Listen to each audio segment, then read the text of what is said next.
राष्ट्रवादीच्या फुटीपेक्षा खासदार अमोल कोल्हेंच्या भूमिकेची चर्चा जास्त शेअर केलेल्या फोटोनं वेधलं लक्ष।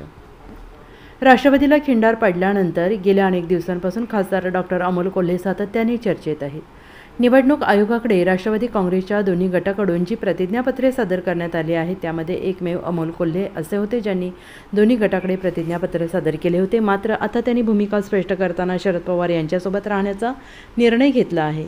राष्ट्रवादीचा निर्णय अजित पवार गटाच्या बाजूने गेल्यानंतर शरद पवार गटातील नेत्यांकडून कडाडून प्रतिक्रिया आल्या। मात्र डॉक्टर अमोल कोल्हे यांनी उशिरा ट्विटरवर प्रतिक्रिया दिली। त्यांनी प्रतिक्रिया देण्यास बराच वेळ दिल्यानंतर भुवया उंचावल्या होत्या। मात्र उशिराने का होईना त्यांनी भूमिका स्पष्ट केली आहे।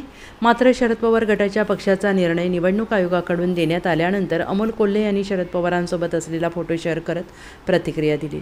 त्यांनी ट्विट करत राष्ट्रवादी काँग्रेस पक्ष शरदचंद्र पवार, राष्ट्रवादी काँग्रेस पक्ष म्हणजेच पवारसाहेब आणि पवारसाहेब म्हणजेच राष्ट्रवादी काँग्रेस पक्ष हे गेल्या 3 दशकांपासून जनतेच्या मनावर कोरलं गेलेलं समीकरण आहे। राष्ट्रवादी काँग्रेस पक्ष शरदचंद्र पवार या नावामागे असलेला पुरोगामी विचार महाराष्ट्रातील घराघरात रुजवण्यासाठी नव्या जोमानं संघर्ष करू, पुन्हा लढू, पुन्हा जिंकू।